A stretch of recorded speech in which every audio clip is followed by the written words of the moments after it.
Muito bem, seja então muito bem-vindo e seja muito bem-vinda a mais um episódio do Fincast. Eu sou o Thiago Feitosa e hoje nós vamos falar sobre Bitcoin. Vou até pedir para o meu editor colocar um barulhinho aí de Bitcoin. Tem barulho de Bitcoin? Não tem, mas pode ser qualquer um. Bom, brincadeiras à parte, eu quero bater um papo com você que segue a gente aqui a respeito das criptomoedas e como vocês pediram muito, eu trouxe o Vitor de volta aqui. Não, mentira, ninguém pediu, né? A gente tá gravando no mesmo dia, mas tudo bem. Paciência. Eu espero que a galera tenha pedido, mas brincadeiras à parte, o Vitor, a gente já gravou um podcast falar sobre fundo imobiliário, foi bem legal. E no mesmo dia a gente tá gravando esse aqui dos Bitcoins, porque o Vitor também é um entusiasta em Bitcoins. Eu invisto em Bitcoin, já investi mais, hoje bem menos, mas eu tenho uma grande preocupação com relação ao nosso papel como educador para falar de criptomoeda. E aí eu quis bater um papo com alguém que manja dos Paranauê das criptomoedas. Mais uma vez, obrigado por ter vindo. Valeu, Thiago. Muito obrigado pelo convite. Para quem não viu o episódio sobre fundo imobiliário que a gente postou há algumas semanas, o Vitor, ele é um educador financeiro e ele tem um projeto chamado jornadadodinheiro.com. Tem site, tem YouTube, tem Instagram, tem os Paranauê tudo. Tem isso aí, é só procurar ali que você me acha. Jornada do Dinheiro é um projeto que está no ar já há alguns anos, já uns 4, 5 anos por aí? Sim. Antes estava com sócios, hoje eu estou tocando ele sozinho. Que legal. Eu conheço o Vitor, ele participou do Fincast lá em 2017. E lá a gente falou sobre fundo imobiliário, falamos de novo agora. E vamos falar sobre criptomoeda. Então, Vitor, eu vou te fazer algumas perguntas, tá? Eu, Thiago, particularmente, tenho um pouco de Bitcoin, bem pouco, mas tenho. Já tive mais. Eu participei daquele rally absurdo lá que subiu, parecia que o céu era o limite. E foi bem legal naquela época. Mas, enfim, ouve-se falar muito sobre criptomoedas, sobre Bitcoin, sobre a mudança. Eu queria bater um papo contigo a respeito disso. Você hoje, você tem criptomoeda? Sim. Os Bitcoins, eu comecei a comprar, foi até engraçado, né? Porque eu comecei em Bitcoin por acaso, eu não pretendia começar realmente com Bitcoin. No início de 2016, eu estava querendo migrar uma parte da minha carteira para o exterior, para investimentos lá fora, lá nos Estados Unidos mais especificamente. E na época, eu até conversei com um cara, né, o Viver de Dividendos, que é um outro blog aí que é muito legal. O cara é fera também. E aí ele me deu essa dica. Ele falou assim, você pode transferir para a corretora no exterior utilizando Bitcoin, né? Na época eu falei, Bitcoin? Mas o que é isso, né? Eu nunca tinha ouvido falar, mas falei, vou comprar e transferir para lá. As primeiras compras que eu fiz, eu comprei só o Bitcoin mesmo, transferi para o exterior e deixei investido lá, comprar ações norte-americanas e tal. E aí, eu, por curiosidade, eu fui ver, né, o que é esse Bitcoin, né? Legal, né? Eu consegui transferir para os Estados Unidos, assim, em um dia foi para lá tal. Muito rápido, né? Se eu fosse transferir por banco, ia demorar uma semana para eu mandar, o custo ia ser muito mais alto, né? Aí eu fui estudar mais a fundo o que era o Bitcoin, né? E eu vi que ele permite você fazer transações de forma muito rápida, né? Às vezes leva segundos, no máximo algumas horas, para qualquer lugar do mundo, né? E o custo é muito baixo, né? Só o custo da mineração lá. Só que a gente não vai entrar nesses detalhes mais técnicos aqui hoje, mas é um custo muito baixo em relação aos custos bancários que você teria para fazer uma remessa para o exterior. Então, eu achei muito prático fazer isso na época. E eu falei, nossa, esse negócio aí tem algum potencial, né? Tem alguma coisa por trás disso. Então, nessa época, eu comecei a comprar algum dinheiro em Bitcoin, comecei a guardar, falei, vamos ver o que vira, né? E na época, assim, era bem arriscado, porque não se falava tanto, né? Tinha alguns locais que falavam de Bitcoin, mas assim, não era tão difundido, né? Eu falei, bom, se virar alguma coisa, eu tenho um valor nisso e se não virar também, eu perdi pouco, né? Então, eu comprei uma parte e fiquei. E eu fui comprando um pouquinho por mês, tal. E isso no começo de 2016, né? E até mais ou menos a metade de 2017, ele ficou mais ou menos no mesmo preço ali que eu comecei a comprar, que foi na faixa de $500, mais ou menos, tá? E aí, a partir mais ou menos no meio de 2017, começou a subir, assim, né? Aí ele bateu lá $1.000, $2.000. Parecia que o céu era o limite daquele troço.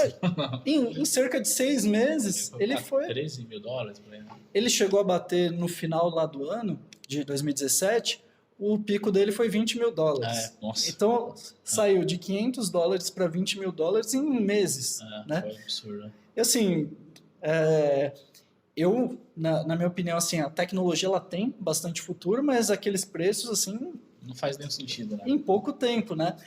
Então, assim, naquela época eu comecei a vender também uma parte, eu ganhei muito dinheiro com Bitcoin, assim, proporcionalmente ao que eu coloquei, Sim. né? Foi uma valorização muito alta. E aí eu fui vendendo algumas partes, né? Comecei a vender no fim de 2017 mesmo. Mas eu nunca cheguei a zerar o Bitcoin. Então, ali em 2018, ele começou a devolver toda aquela subida, né? Ele chegou a cair cerca de uns 85%, né? Ele chegou a bater $3 mil de volta, ou seja, de 20 mil para $3 mil, uma queda estratosférica. Então, quem comprou lá em cima acabou perdendo muito dinheiro, né? Então, assim, a renda variável, eu gosto de falar assim, que o risco, ele é risco para perda, só que para ganho também, né? Então, eu corri o risco lá, quando eu comprei lá em 2016, eu corri um risco, né? Ele poderia muito bem cair, mas também poderia subir. Então, assim, é um tipo de investimento que eu vejo com potencial para longo prazo. Pode ser que não vire nada, ou seja, pode acabar perdendo os 100% do que eu coloquei, só que ao mesmo tempo é algo que pode se multiplicar muito ainda, né? Pode dobrar, triplicar e multiplicar bastante. Então, é um tipo de investimento que eu acho que todos deveriam ter. Mesmo que você seja conservador, você coloca 1% do dinheiro que você tem, se virar alguma coisa, você vai ganhar muito, pelo menos naquele valorzinho, né? Então, é o que a gente chama assim de convexidade, né? Algo que você pode perder pouco, 100%, 100% não é pouco, mas dependendo o pouco é o quanto você colocou. Então, se você colocou R$100, R$1.000, aquilo é o máximo que você vai perder. Exato. Né? Então, para ter a chance de ganhar muito. Então, principalmente para quem gosta de apostar em loteria, digamos assim, eu diria que uma aposta mais certa seria o Bitcoin. Em vez de você ficar colocando ali em loteria, coloca um pouco em Bitcoin, que você tem uma chance de ganhar alguma coisa, pelo menos. Você não vai ganhar os milhões lá da loteria, mas você pode ganhar alguma coisinha. Então... Que legal. Eu entrei nessa época em 2017, eu acho, não lembro exatamente se foi comecinho de 2017 ou final de 2016. Participei do Rally e saí quando ele estava começando a corrigir. E para mim foi muito legal isso, muito legal mesmo. E eu também entrei meio que por acaso, foi por conta do Fincast. Eu ia gravar, muitas pessoas estavam me pedindo para eu gravar um Fincast para falar sobre isso, mas eu não entendia. E eu não tenho coragem de gravar um episódio de alguma coisa que eu não entendo e não fiz. Então eu falei, quer saber? Vou aprender na prática. Coloquei um troco ali e segui, participei do Rally, zerei na época que começou a corrigir e voltei recentemente. Mas o que eu queria falar com você hoje, que é uma coisa que tem me preocupado bastante, até gostaria que você falasse um pouco sobre isso, cara, lá atrás, quando eu coloquei dinheiro no Bitcoin pela primeira vez, estava na moda, nas redes sociais da vida, uma empresa chamada Telex Free, não sei se você lembra, que era fria do momento. Telex Fria. A Telex Fria. Aí a Telex Fria, que não tem absolutamente nada a ver com Bitcoin, quebrou, etc e tal, muitas pessoas tomaram prejuízo, como era de se esperar. Só que agora a gente está numa onda de muitas Telex Free, ou seja, empresas com o mesmo propósito malicioso, só que eles usam criptomoedas como o subterfúgio do negócio deles, aonde promete que você vai ganhar horrores. Como que eu faço, Vitor, para diferenciar o que é investir em Bitcoin, o que é ser vítima ou, pior ainda, o que é ser cúmplice de um esquema criminoso de pirâmide utilizando criptomoeda como subterfúgio? Como que eu faço para diferenciar isso? Legal, Thiago. Muito importante você ter levantado essa, porque realmente, quando eu vou comentar assim com as pessoas, você conhece Bitcoin e tal, elas já olham assim como se você fosse criminoso também, né? Tipo, nossa, mas você fica dando golpe nas pessoas. é muito importante saber diferenciar isso, né? O que é o Bitcoin em si? O Bitcoin, ele é só uma moeda, ele é um meio de troca. Então, assim como a gente tem reais, como a gente tem dólar, o Bitcoin é uma moeda, só que ele roda numa blockchain, né? Que é tipo uma rede Descentralizado. uma rede descentralizada, onde você inclusive consegue ver as transações de todas as pessoas, né? Você não sabe exatamente quem é cada pessoa, porque é um endereço, né? É como se fosse um e-mail, digamos assim, né? De cada pessoa, só que você não dificilmente você consegue identificar quem é. Mas o Bitcoin em si, ele é só uma moeda. Então, qualquer empresa que te oferecer assim, você vai ganhar 3% ao dia com Bitcoin, você vai ganhar 30% ao mês com Bitcoin. Isso aí você já pula fora, porque tem grandes chances de ser golpe, pirâmide, né? Pode existir empresas idôneas? Pode sim. Desconfio que não, mas pode. Pode acontecer. Mas até aquele cara que inicialmente queria só um projeto e tal, ele começa a ver aquela grana entrando e tal, já começa a se coçar para fugir com aquilo. Por quê? O Bitcoin, você não tem para quem reclamar se você perder, né? Você deixa ali na mão de alguém para operar, porque muitos deles o que fazem, né? Eles falam, eu vou pegar o seu Bitcoin, vou operar, né? Fazer umas arbitragens com robôs e tal, vou multiplicar esse dinheiro, depois eu devolvo com tal rentabilidade, né? Vai devolvendo aos pouquinhos. No início, todas as pirâmides pagam certinho, né? Justamente para criar essa credibilidade, né? Para você pensar que realmente vai dar certo, é algo perpétuo, né? Que você vai ganhar muito dinheiro. Inclusive, as pessoas já começam a fazer as contas. Nossa, se eu ganhar isso, daqui a 2 anos eu compro carro, compro casa, não sei o quê. E aí elas acabam se iludindo com isso. E muitas vezes, esse que é o maior risco, né? Eles vende o próprio carro, vende a própria casa e coloca nessas pirâmides, né? Existem pessoas que fazem, digamos, manejo de risco, né? Colocar um pouquinho nas pirâmides sabendo que vai quebrar. E achando também que vai acertar o timing de sair antes de darem o golpe. Mas isso também é uma ilusão e você fica dormindo preocupado, né? E sem contar que eu acho que você está sendo cúmplice de uma coisa também, que você sabe que vai lesar os outros, né? Com certeza. Então, a forma, assim, de investir em Bitcoin é você compra o Bitcoin, você pode comprar no formato P2P, que você compra de outras pessoas, né?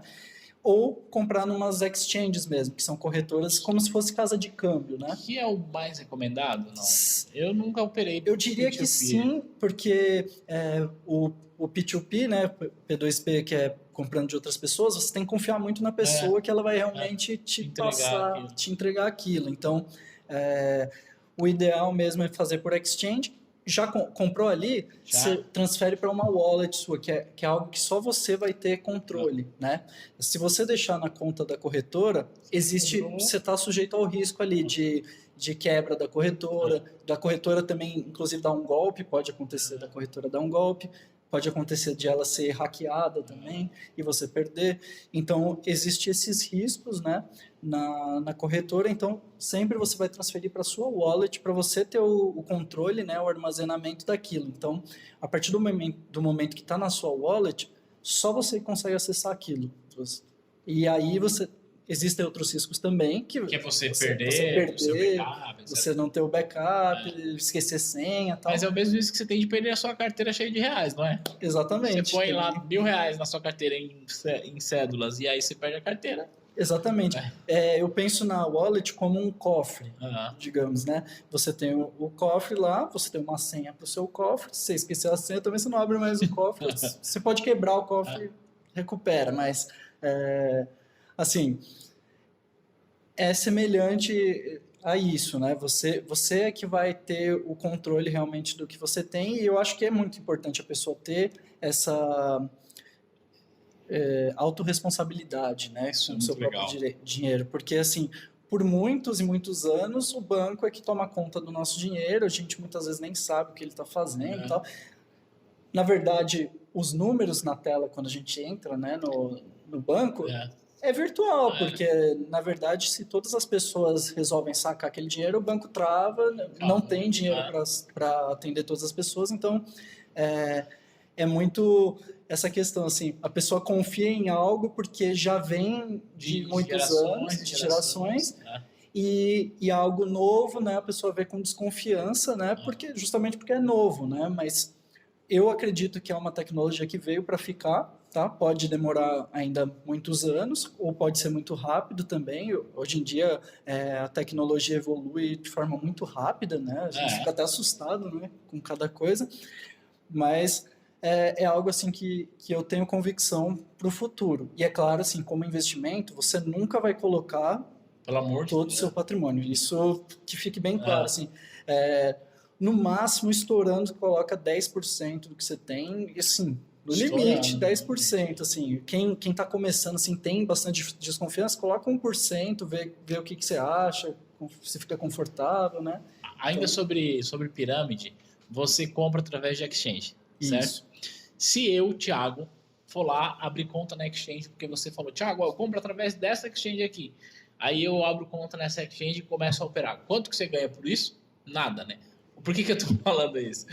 Porque quando chegar aquele teu amigo, aquela tua amiga que faz tempo que você não vê, que aí aparece lá, oi, subindo, vamos conversar, ou o cunhado com aquela proposta, olha, é maravilhoso, pula fora, só pula fora, tá? E aí, se você que tá ouvindo esse podcast e tá vendo, se você recebeu recentemente uma proposta maravilhosa para entrar em Bitcoin, envia esse vídeo para quem te propôs isso, porque a gente precisa conversar. O que eu quero dizer é o seguinte, né? Não tem essa de, eu vou indicar o fulano que ele vai colocar dinheiro e eu vou receber... Isso é pirâmide e ponto, né? Tem um monte que já quebrou aí. Se alguém quiser te ajudar a investir em Bitcoin, você não precisa de link nenhum. Você fala ali, entra numa exchange, tem várias hoje no mercado, aí, exchange brasileira mesmo. Você não precisa entrar pelo link da pessoa, você vai lá, busca na internet mesmo também. E aí a dinâmica você abre conta na exchange, pega seu dinheiro em reais. Isso, do banco. Faz uma TED para essa exchange. Na exchange você compra as criptomoedas e de lá você saca para sua wallet. Essa é a dinâmica perfeita, né? Isso, exatamente. Não existe nada fora disso que você fala, não, qualquer coisa que seja diferente disso, a gente já está falando de coisa errada, né? Se você vê uma empresa que fala assim, só precisa me transferir em reais, deixa aqui comigo que eu cuido do resto, aí você já fica com o pé atrás, eu vou te devolver com juros, vou te promete, você vai ganhar não sei quantos mais moedas, aí você já fica com o pé atrás, que é bem provável que seja alguma pirâmide, algum golpe. No início pode não ser a intenção original da pessoa, mas depois assim, acaba se tornando inviável, né, manter a operação e tal. Inclusive, assim, tem uma específica, né, que é a Atlas. Inicialmente, eu acho que não era a proposta deles fazerem isso, tá? Eles começaram fazendo arbitragem de Bitcoin e tal. Só que aí a CVM começou a barrar, né? Começou a implicar, faz até pouco tempo isso, né? Começou a implicar com eles de que não poderia oferecer investimento coletivo, essas coisas, tinha que barrar propaganda e tal. E aí, com medo, né, os clientes começaram a sacar, né, começaram a pedir saques, e aí a empresa também não conseguiu sustentar esses saques, tal, começou a demorar para entregar, daí aumentou a desconfiança. Então, não sei se a intenção original deles era dar o golpe, pode ser que não. Mas a estrutura, assim, como o negócio é montado, é feito para dar errado, né? A estrutura, assim, você já fica com o pé atrás, então é bem complicado essas questões. O Bitcoin é a forma que eu vejo para investir, você comprar, guarda na sua carteira, você vai ficar ali à mercê da valorização da moeda. Ou desvalorização, né?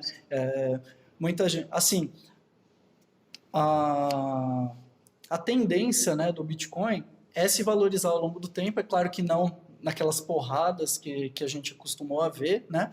Mas como ele vai aumentando a escassez dele, né? Porque ele tem um limite de 21 milhões de moedas que pode ser emitida, vai naturalmente aumentar a escassez dele, né? Então, o que vai controlar isso? Só a demanda, porque a oferta já vai ser limitada, né? Então, é só a demanda. Se a demanda for crescente, a tendência é que ele se valorize mesmo. Então, é algo assim para mais longo prazo, né? Dependendo de de que velocidade que for aderindo, né?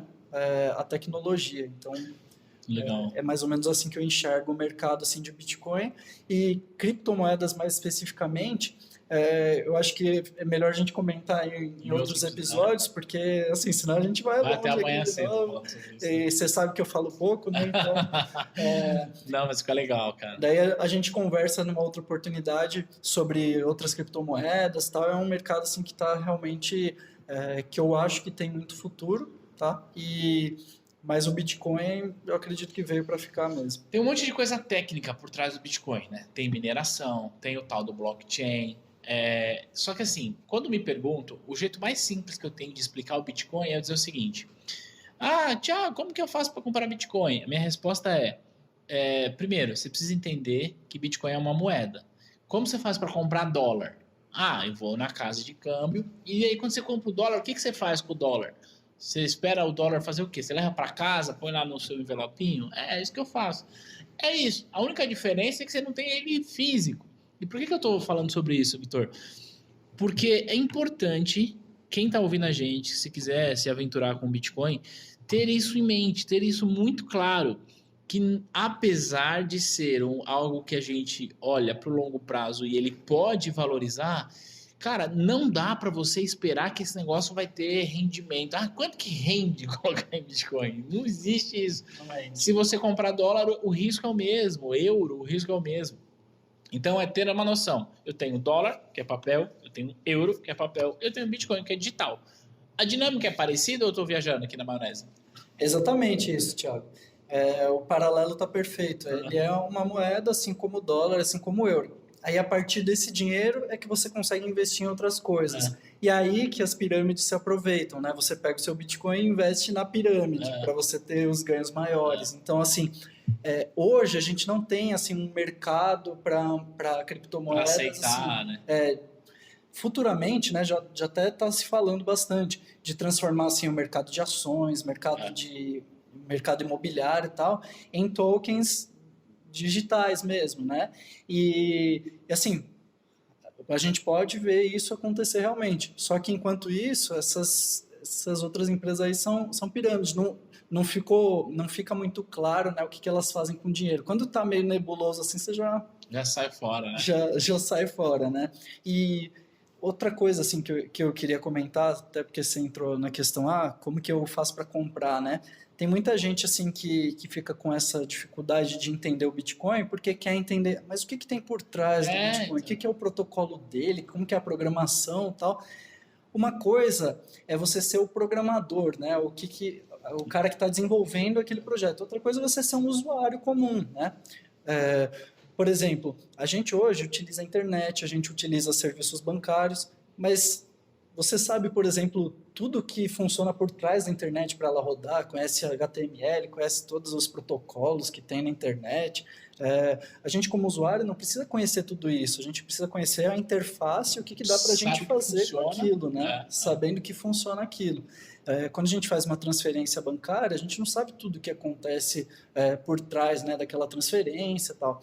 Então, assim, o Bitcoin como investimento e como usabilidade, você não precisa conhecer todos esses detalhes, né? É só se você realmente quiser se aprimorar, querer se tornar um programador, né, um minerador, aí você precisa ir atrás desses detalhes. Mas como uso próprio, não tem essa necessidade. Então, é isso que eu vejo, algumas pessoas travam nisso também, né? Elas querem ficar tentando entender cada detalhe e não há essa necessidade, né? Pergunta se essas pessoas, elas sabem no detalhe que o governo pode, por exemplo, imprimir moeda torto e à direito e desvalorizar a tua grana. Não sabe, mas pode. Exatamente. Então, assim, é algo que todo mundo usa e é justamente naquela questão de geração para geração, né? O que os seus avós, o que seus pais faziam, você tende a fazer também. Só que hoje está mudando muita coisa, então a gente tem que ir se atualizando e aprendendo coisas novas também.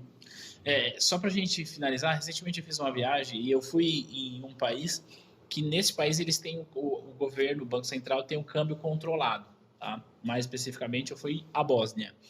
E lá, uma moeda deles lá vale, não lembro exatamente o valor, faz muito tempo que é esse valor. E aí eu me fiz a seguinte pergunta, cara, quem foi que determinou que o valor dessa moeda vai ser tantos reais? Que, na verdade, faz a conversão para euro, mas que vai valer o equivalente a tantos reais. Cara, foi um grupo de burocratas que determinaram isso. Quando a gente olha para o Bitcoin, por exemplo, Quem foi que determinou que o Bitcoin vale esse valor? Não foi um grupo de burocratas que determinou isso. Quem determinou? Conta pra gente, Vitor. O senhor mercado, né? Exato.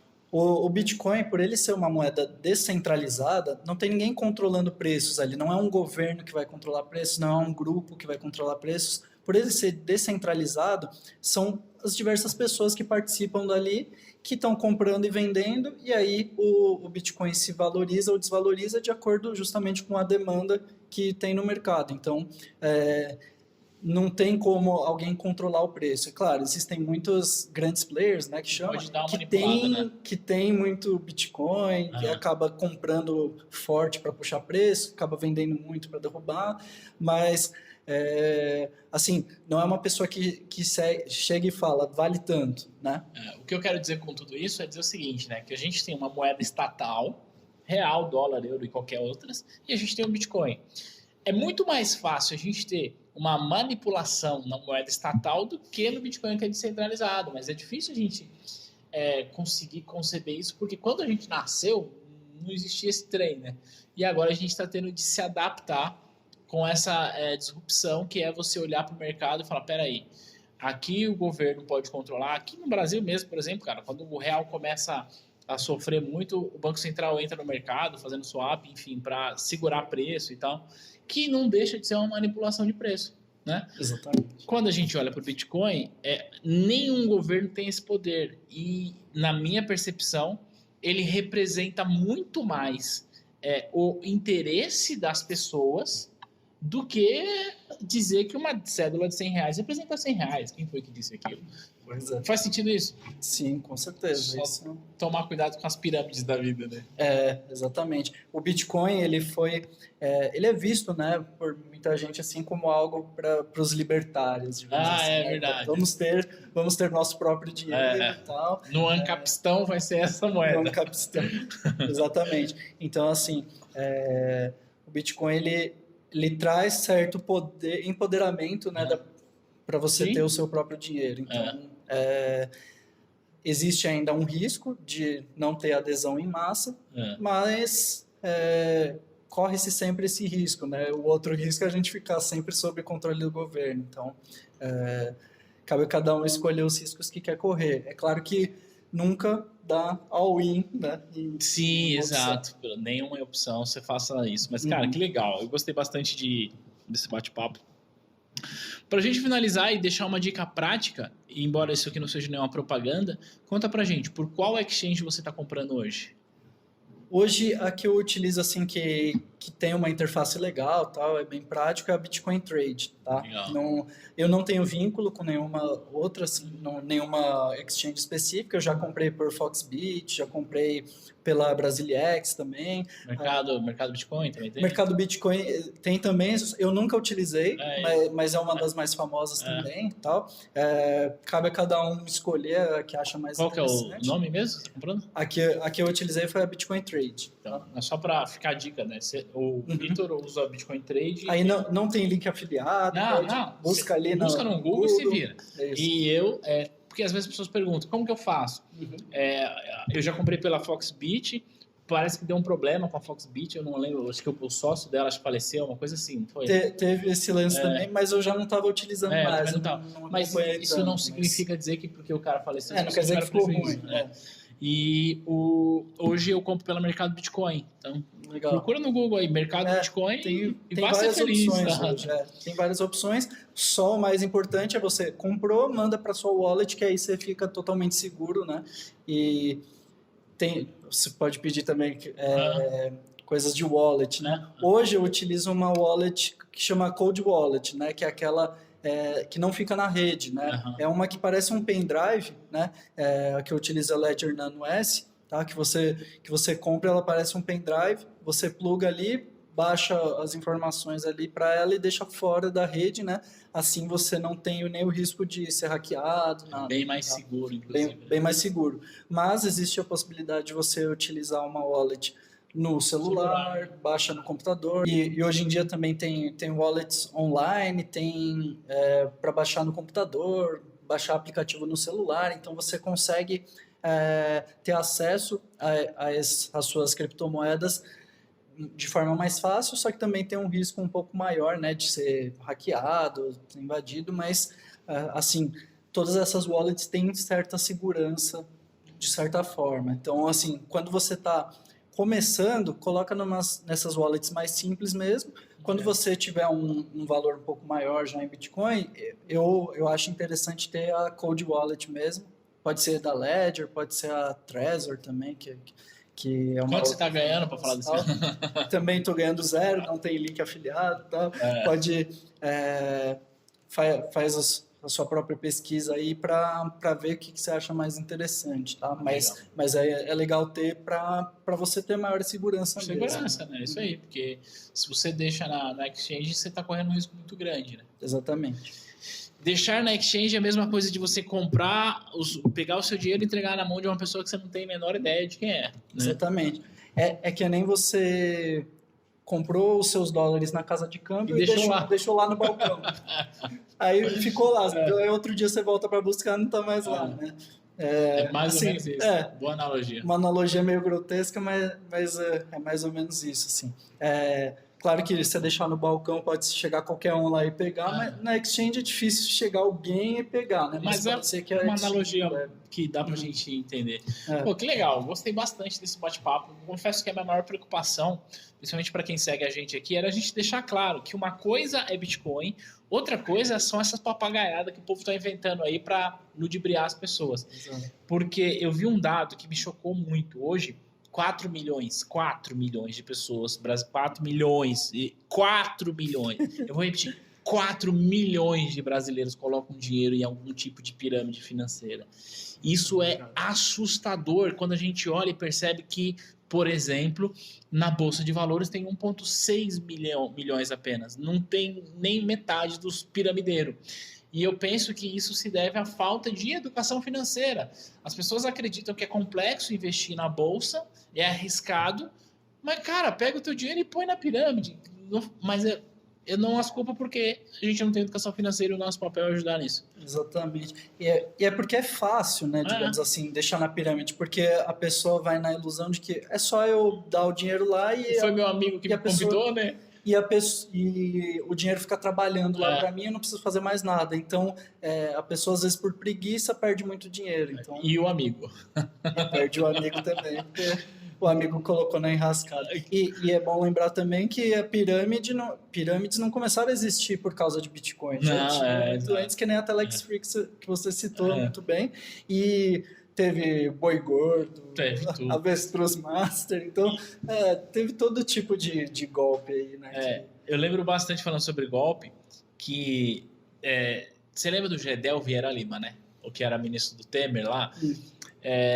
Na época o pessoal tava falando, Bitcoin é perigoso, não sei o quê, porque é lavagem de dinheiro, e não sei o quê. Aí uma pessoa falou pra mim, bem nessa época, falou isso pra mim, eu falei, que engraçado, né? O apartamento do Gedel tinha 51 milhões de reais, mas não era em Bitcoin, era em real. Em reais. O que eu quero dizer é que real, euro, Bitcoin, o problema não é a moeda, o problema é o criminoso. Se ele vai cometer o crime de lavagem de dinheiro e puder usar o real, ele vai poder. Se ele puder usar euro, ele vai. Se ele puder usar o Bitcoin, ele também vai. Exatamente. Então não adianta dizer, o Bitcoin, o terror... Não, cara, não. Você vai culpar o ser inanimado. Não faz nenhum sentido.